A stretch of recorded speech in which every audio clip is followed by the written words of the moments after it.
Oh, what's up, guys? This is That One Apple Guy back at it again with another video. And as you can see, we got a new setup. Now, let me go turn my AC off. Now, this is not the exact, final, setup. Now, I should probably move this to the left a little bit more. Of course, there goes my battery bank. But, yeah, I'm going to eventually move this stuff over here. Still in a work in progress, but a lot better. We get a light off to the side. Light over to the left side, and then a actual stable tripod, but the battery don't want to hold. Where can I put this? Nope, that won't hold. Right there. Alright, so this is the Galaxy A14 5G today, and we're going to be looking at it in 2025. Now, this phone released all the way back in 2022. That was 3 years ago. And yeah, today we're going to be seeing if it's still worth it in 2025. And you can see already there's some new upgrades we will go over with the software on this device. Now, we're going to first start off with the design of the device. Now, the back features a plastic, well, basically the whole phone features a plastic build. The back has this wavy texture, which feels kind of cheap, looks kind of cheap, but it's not the worst. The A13 with its smooth back plate. Do I have an A13? I just had it. Yes, right here. The A13 with its smoother back plate looked a little bit cheaper, but to me it looked not too bad. It feels a little bit cheap, but to me I think the A13 is a better looking phone than the A14, but a lot of people disagree with that, so totally up to personal preference there. Sides are made out of shiny plastic. They're kind of flat, but they're pretty wavy. They're not flat like, for instance, this is the A16. This is completely flat sides. Like, you can stand this up if you wanted to on a flat surface. I believe you can. Maybe not. This is kind of front heavy, but there we go. We could stand it on its side. So, yeah, if you really wanted to, you can do that.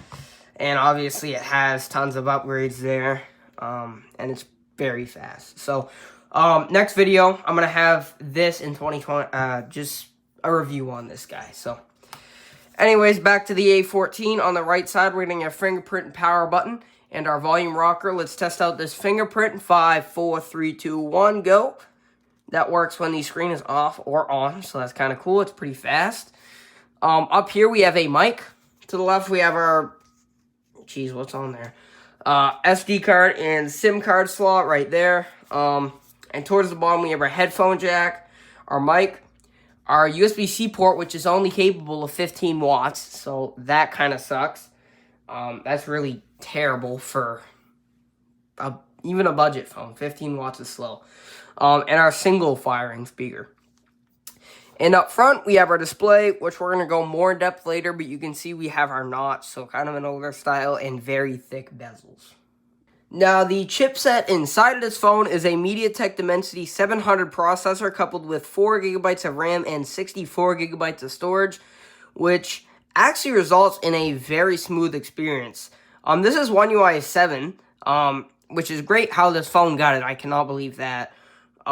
This is its last update, but it's going to be great for probably a couple more years. Like, it's pretty speedy. You know, it flies through the OS. It's not bad for, you know, how old of a phone this is, especially for $200. When this thing came out for $200, it's great how fast and speedy this phone is. It actually runs, it flies through the OS. It can play games pretty much without hiccups. It can play, you know, pretty standard titles here if we open up Block Blast. Some phones this struggles on. Let's see if it struggles on this. You can see I never played it on this. Let's see if it struggles on this. If you guys like this new light, comment I like the light, because I'm either going to move it to another place, but because I have some of my TV stand right beside me, so yeah, there's another one too, but it's down there. But you can see it's a little bit laggy once you get in, but once you're in, it's actually pretty stable on that game. It takes a second to load out, of course, because it's you know, a budget processor. But even in 2025, this runs great. Let's see if we can play a game of Geometry Dash Light here. Of course, this is like one of the easiest games you could play, even though I suck at it. But let's see if we can, as you can see, obviously no lag. I mean, this game doesn't really lag on many phones or tablets or whatever.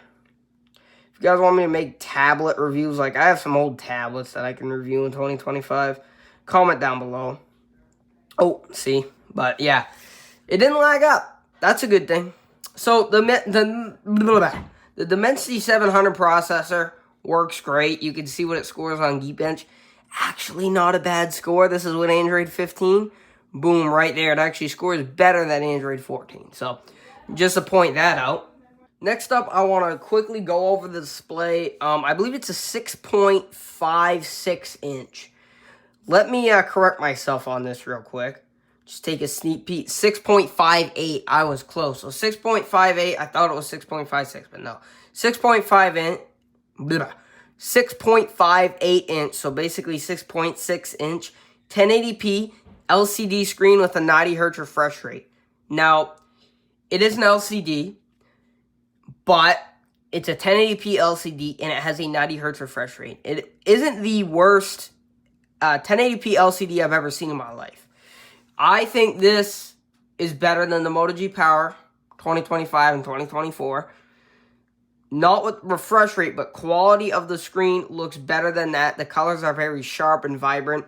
The only thing, obviously, it's an LCD, so it's not going to look good with the blacks at night. I'm just saying that. The A15 and the A16 upgraded to an AMOLED, which not only has way more looking flat, like a flagship phone, the colors are way more vibrant and bold. It's like it's coming out of the screen on this phone.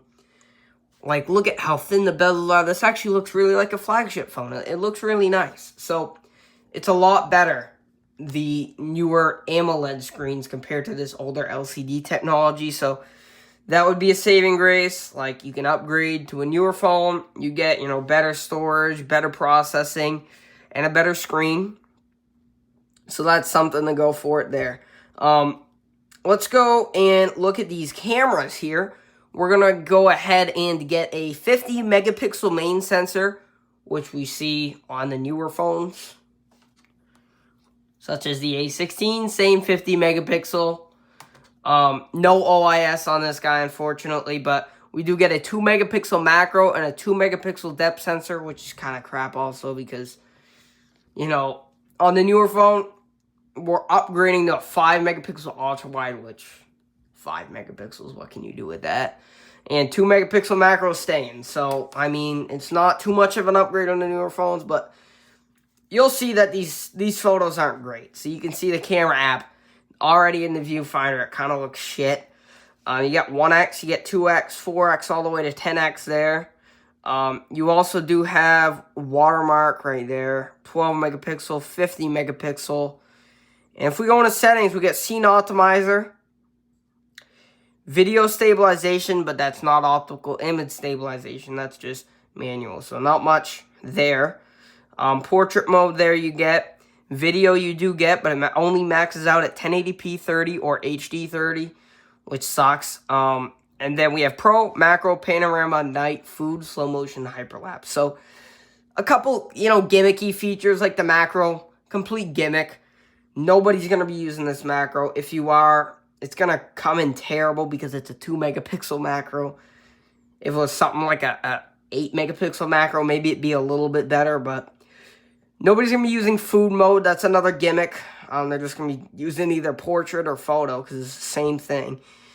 And who's going to be really taking pro photos on there? What? You can find this for like $50 now. $50 phone. Panorama, too, is kind of a gimmick. But, yeah, some of these you're never going to use. But it's there. Let's take a picture of this, and I'll kind of show you how this isn't a good picture. Look at this. So it absolutely, like, darkened the photo. Like, this doesn't look true to life at all. You can see the plant right there in the background. I'm going to take it with the A16 here, just to show you how much better the A16's photo is. So let's head into the camera. As you see, I just factory reset this.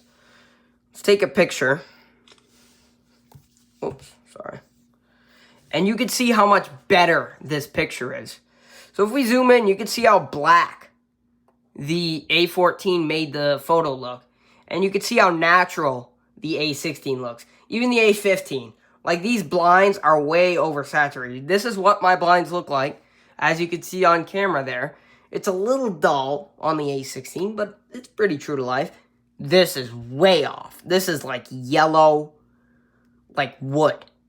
It is not wood. So, yeah, it's way off on that. That's one thing that the newer devices have going for it. This is a terrible camera system. So, the A14 is 2025. It's running One UI 7. It's running fast. It's running smooth. Bad camera. Subpar LCD screen. I mean, nothing to write home about. Subpar speaker. Nothing to write home about. Good battery life, but not good charging speed. It's going to take forever to charge it up. And not the greatest design in the world, but, you know, still pretty sturdy. You can actually, like, twist this thing up. It's not going to bend. It's actually pretty sturdy of a phone. If you drop it, I probably will doubt if it'll crack as long as you have a case. And the housing's pretty durable because it's plastic. So, overall, I think you guys, if you have the A14, probably wait another year because this thing has brought new life into the phone. It's definitely a lot faster than it was. Definitely a lot better and more reliable. I'd wait another year till the A17 maybe. And, or wait another year and get the A16 for a cheaper price, or even the A15. So, yeah, if you guys like this video and want more, comment, like, subscribe. I'll see you next one. Peace.